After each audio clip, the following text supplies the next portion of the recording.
In this video, I'm going to give you my final picks for UFC 284. I'm also going to give you a guaranteed lock. Yes, you heard that right, a guaranteed lock. It'll be the easiest entry you make all week, and if you don't believe me, watch the video, see for yourself. As always, you can call me Kunith. Let's make some money this week.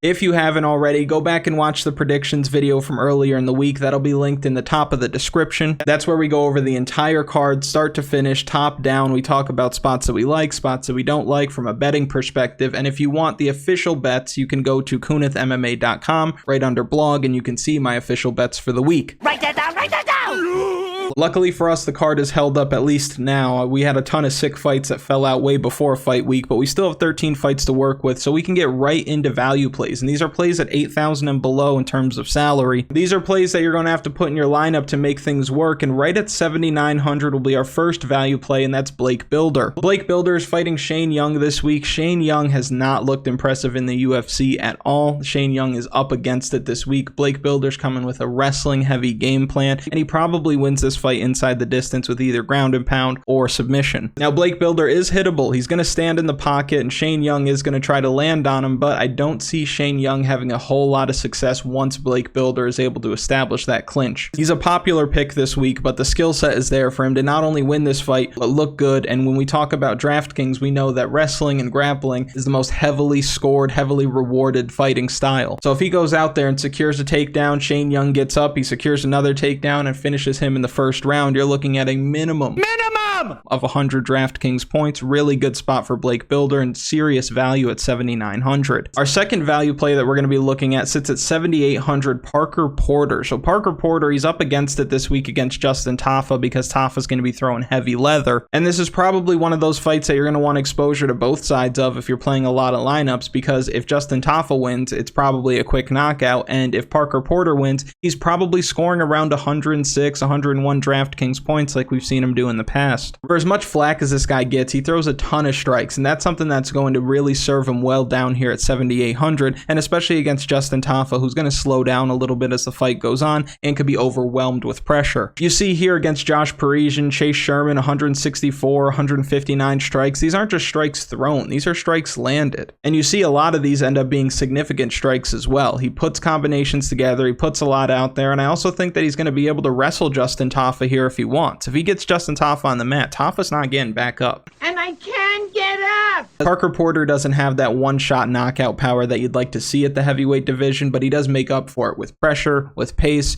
grappling ability, and heart. Like we talked about earlier in the week, I don't hold a whole lot against him losing his debut on short notice to Chris Daukaus, nor do I hold anything against him putting up Derek Lewis kind of numbers against Jailton Almeida, because Jailton Almeida is going to be able to do that to most people that he fights. So give me Parker Porter here at 7,800 as one of my value plays. Next, this little pocket right here, I just want to talk about this for a second. You got Josh Emmett, Alonzo Menifield, and Francisco Prado. I like Francisco Prado to win. I think he could surprise Mullarkey with power early, but these other two guys, I don't like them to win, and I think that Francisco Prado, I like him to win, but he's not exactly a lock. To me, they all kind of fall in the same category. You know, all three of them are underdogs, all three of them have a puncher's chance, all three of them have power that make that puncher's chance even greater, and you're banking on them winning by knockout probably early. Like, for example, is Alonzo Menifield going to win by knockout outside of the first round? Probably not. I think you could say the same thing for Francisco Prado. Now, Josh Emmett, 25 minutes to work. He carries his power from the opening bell all the way to the final bell, but I don't think that Yair is going to be there to be hit cleanly, and even if he is, that dude's tough. So I don't like the idea of banking on any of these guys to be huge value plays, but I do understand what they're bringing to the table. If I had to pick one, I think for leverage sake, I would go with Francisco Prado, but again, all three of those guys are kind of the same person when it comes to Draftkings for me this week. All three of these guys are facing opponents who are more technically sound than them, have more paths to victory than them, but I will put Francisco Prado as one of the value plays this week. Our next value play comes at $7,300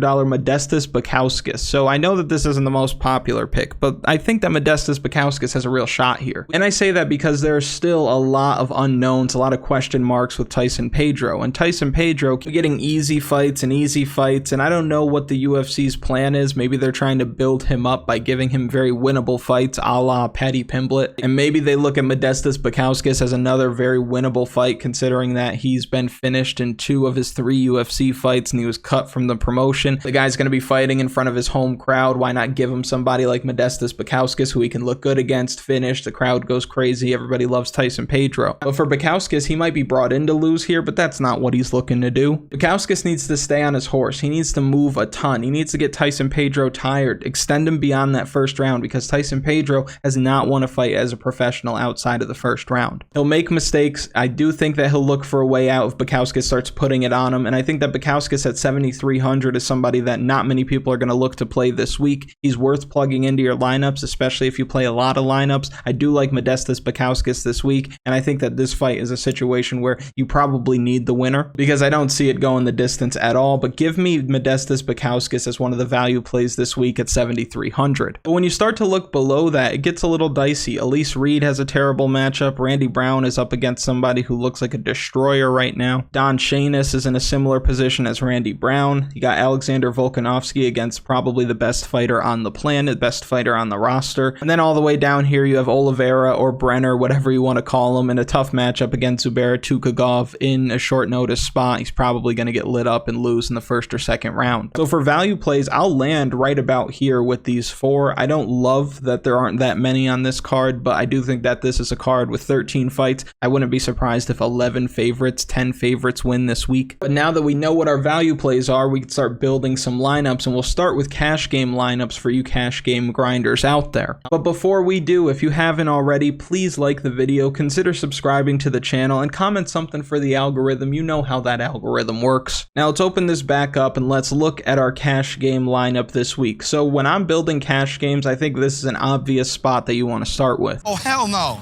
Hold up. And you might think, Kunith, you didn't say nothing about Volkanovski a minute ago. Hear me out. I don't love the idea of stacking the main event, but I do think that this is a very stackable main event this week. But I think there's a better way to allocate your salary because of how cheap Volkanovski is. Volkanovski is going to need to start fast this week, and we know that he can do that and maintain a heavy pace throughout all 5 rounds, but he's going to have to get going quick. He's going to have to get going early to get some respect from Islam Makhachev. And if he lands a decent amount of strikes, even in a situation where he gets submitted, say in the second or third round, and he scores around 30, 40 DraftKings points in a loss down at his price, considering what you can do with others in a cash game lineup, I think that's a solid punt. Because realistically, when you look at the rest of these guys down here, you really don't want to throw too many more of them in your lineup. Now you could come up here to Islam Makhachev, and I'll show you what that looks like. If you want to stack the main event, which is not a bad idea if you want to do that in cash this week, as always, you're left with 84.50 left over, because the salaries are always going to come out to the same amount of salary spent when you stack a fight. But that leaves us with less than 8,500 per fighter left over. But if we came down here and we stacked the co-main event, which is very likely going the distance, and both guys are going to put a lot of volume out there, you've got Yair Rodrigues, you can come down here to Josh Emmett, and now your remaining salary per fighter shoots all the way up to above 9,000. It's over 9,000! At this point, you could attack some safe matchups like Kleydson Rodrigues, who I think has a mismatch on his hands. You can go to Loma Lookboonme, and then you can come up here to Della Madelena, or you can grab somebody like Jack Jenkins. Very straightforward build for cash this week, because you have to assume you have a winner here, a winner here, a winner here, you're guaranteed a winner here, and you really only need about 4 when you're playing cash games. And if this fight goes the distance and Volkanovski is able to put a lot out there and at least start landing shots early, then the scoring floor for the loser in the co-main is very high, and the scoring floor for Alexander Volkanovski is not too bad either. Because in cash games, that's what we're looking to do. We're looking to establish the best possible floor to give us the best chance of finishing in the top 50%. And don't be afraid to make 4 winners a priority in your cash game lineups, because the guy who's in first place or the guy who's in 49th place in a 100-man contest, they get paid the same amount of money. It's okay. But that's a good starting point. Obviously, you can do other things with your cash game lineups if you want to, but that to me makes a ton of sense this week. But we can blow that up and take a look at what we need to do in tournaments this week, how we can get a little different, how we can get a little strange. Strange. Because you're going to have to get weird to win tournaments, even if it's the Kunith Munith $1 take all, the most prestigious game in all of DraftKings. If you want in, it's going to be linked in the comments. It's $1. Most of you have that in crowns. If you want to enter, you can have a chance to take everybody else's dollar and feel pretty good about yourself. What do we do this week? Well, I do think that we can take a look at what most people are probably going to do. I think Islam Makhachev comes in as one of the highest owned, if not the highest owned fighter on the slate this week. If I come down here, I think a ton of people are going to be going with Alonzo Menifield this week. I think he's one of the more popular dogs. Now we're left with 82.25 left over. What are most people going to do in this situation? Well, I know that everybody's going to want to be playing Della Madelena this week, and for good reason. I wouldn't be surprised if you see people come down to $7,700 Josh Emmett. You might see somebody grab Parker Porter just because he's getting a lot of love in the industry, clear path to victory, high scoring ceiling. He makes a lot of sense. He's a good play. Similar situation with Bilder. You'll probably see something like this. You might see them come off of somebody like Bilder, and now they have their choice of who wins the Culiabo Baghdasaryan fight, but this is a fight that I probably stay away from. I don't think the winner of this fight scores a whole lot of points. I think the more popular side is going to be Baghdasaryan, so if you wanted to get different, you could play Culiabo and hope that he comes up with knockdowns like he did in his last fight, but the most likely outcome in that situation for me is probably them going the distance, not shooting for any takedowns, not a whole lot of clinch time, and only so many significant strikes, so they probably don't score that many points even in a win. So if you were in this situation and you went with Bilder, I'm not mad at you. What I'd likely do here is come off of Alonzo Menifield. I would probably come off of Josh Emmett as well. I have 7,800 left over per fighter. This is when I would take a chance, because we talk about this all the time and I get messages from you guys all the time saying thank you for telling me to take a chance, because I actually paid off. I played somebody I didn't want to play, and oh, look at that, they won and now I won. Now this does put me in a situation where I'm stuck either playing Culiabo, Baghdasaryan, maybe Josh Emmett, Alonzo Menifield, but if I was here, I might just go with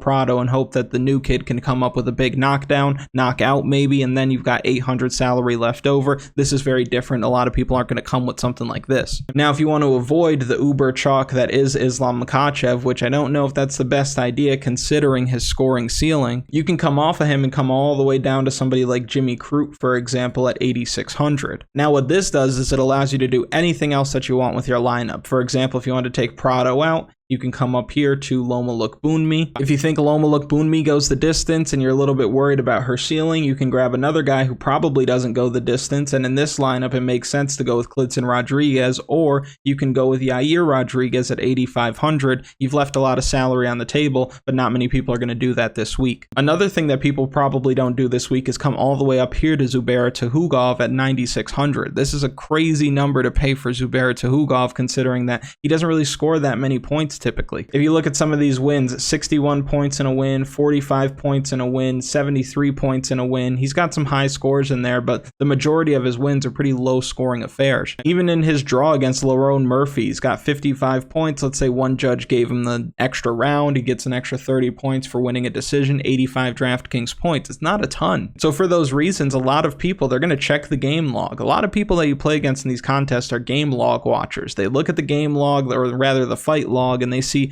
fantasy points, he averages 64, I'm not into it. Okay, you might be able to take advantage of that because he has the best matchup on the card, and if he comes up with an early knockout finish, let's say he knocks the guy down, let's say he follows up with ground and pound, he lands 20 significant strikes in the first round, knockdown, and a finish, then he scores north of 100 points, and he probably ends up on the optimal lineup, especially if you have a situation where Islam Makhachev gets extended by Volkanovski, because we've seen Islam Makhachev win fights and not score a tremendous amount. If he somehow scores less than 100 points in a win against Volkanovski this week, a lot of people are getting burned. So now you have 8,080 left over. What we'd have to do is come down here and grab some cheap pieces to make everything work. Say we went with Bilder. Let's say again we come down here to Prado. At this point you probably need to grab one more underdog to make everything else work. Let's go back to Parker Porter. Got 8,600 left over. You might grab Yair at this point. You might come here to Crute. Now, Tukhugov might be too rich for your blood. Another thing that we could do is do a little Rodrigues, the brothers Rodrigues coming at you and leaving 81.75 left over. 81.75 left on the table. We grab Bukauskas, we grab Bilder, 87.50 left over. Now, this is where we could start getting different. That gives us just a tiny bit of wiggle room. Not a ton, but a tiny bit where we could grab Crute And then at this point, you'd be playing somebody like Jamie Mullarkey if you wanted to, considering that that fight probably doesn't go the distance. And now you've left 200 salary on the table, but you're not playing Islam Makhachev. You're not playing Alexander Volkanovski. That's a good way for you to get different. Now you might be thinking, I actually think Volkanovski is going to win. Well, let me give you a look then. Let me give you some representation. Volkanovski at 6,700. If he wins, he completely breaks the slate down at that price. I think that's pretty obvious. But if you think that he's going to win, you like your guy Volk this week. If you're a big Volk guy, you might want to just plug him into your lineups and see what happens. Because with so much salary left over, you can build a killer lineup, an absolutely killer lineup. Let's say you grab Blake Bilder, he's able to get it done early. 88.50 left over, you can get crazy up here. Let's say you went with Yair, you went with Jimmy Crute, now you've got 91 left over, you can grab Loma Lookboonme, and you can grab Della Madelena. Let's say you didn't go with Loma, let's say you went with Kleydson Rodrigues, hoping he can get it done inside the distance, and then you grab Jenkins instead of Della Madelena, because one of those Jacks is going to be really highly owned and the other's not. And just to give you another look with Volkanovski, let's say you went with Volkanovski, and let's say you went with somebody like Menifield, because you might think that Menifield knocks out Jimmy Crute, and if you do, more power to you. You've got over 8,900 per fighter left over. This is where you can grab Yair Rodrigues, Jamie Mullarkey, 92.50 left over. You can get a little double jack in there. If all these guys win, there's a real good chance that you're looking at 6 knockouts there, 6 finishes. So that is not bad. And even if Yair doesn't finish Emmett, he probably scores a ton of points after landing north of 120 significant strikes. So just some things to consider if you'd like. If you have some lineups and you're trying to get creative, but you're not really sure what to do, you can send them to me on Twitter at KunithMMA. This is the final week that I'm going to be doing lineup reviews via Twitter DMs because KunithMMA.com is alive and well. There's content up on there. There are official bets for the week. There's a DFS strategy guide for this event. I have my data model going up tomorrow. That's right, data model. Let's go. And there's also a DM function. You can create your own profile on there with your own profile picture, cover photo, about section. You can make a posts, there's walls, there's forums, there's all kinds of things, but there's also a DM function. You can DM me directly through the website. So last week that I will be answering questions, at least specific questions about your lineups on Twitter, I'll still talk to you. We'll still be friends. But there are people that are on the site that are members who I have to do right by, and they're the ones that are taking advantage of the exclusive content, and you can too. Just go to KunithMMA.com. That's going to be linked in the description. Now, some of the things in the data set is like projected ownership, projected fantasy points, but I also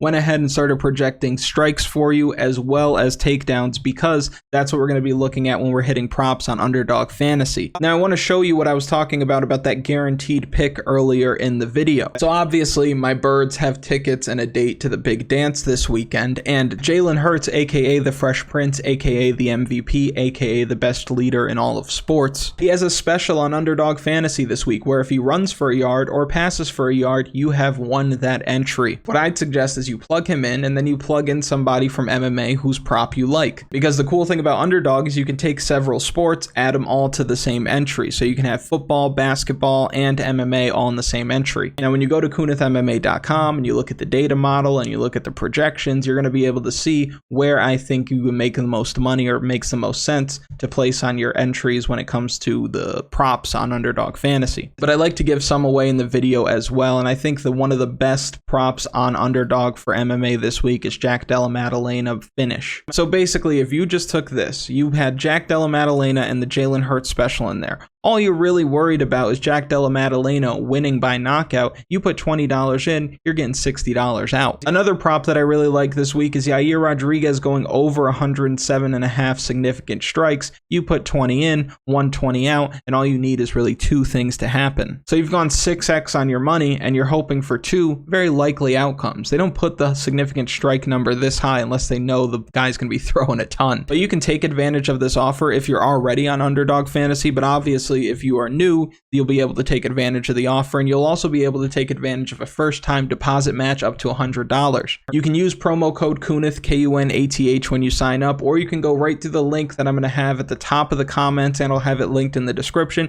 You can go right through there, you make your account, make your first deposit. They're going to match it up to $100, and then Jalen Hurts is going to be able to help you cash out. He's going to help the Birds win the big game. If you've made it to this point in the video, I really do appreciate it. I appreciate all of you that dropped the likes, the comments, the new subscribers, the old subscribers, people that ran to the website and got a membership right away. It really makes me happy. It really makes all the effort that goes into this stuff worth it. I hope you have a great weekend. I wish you the best of luck. I'll see you on Twitter. Let's go.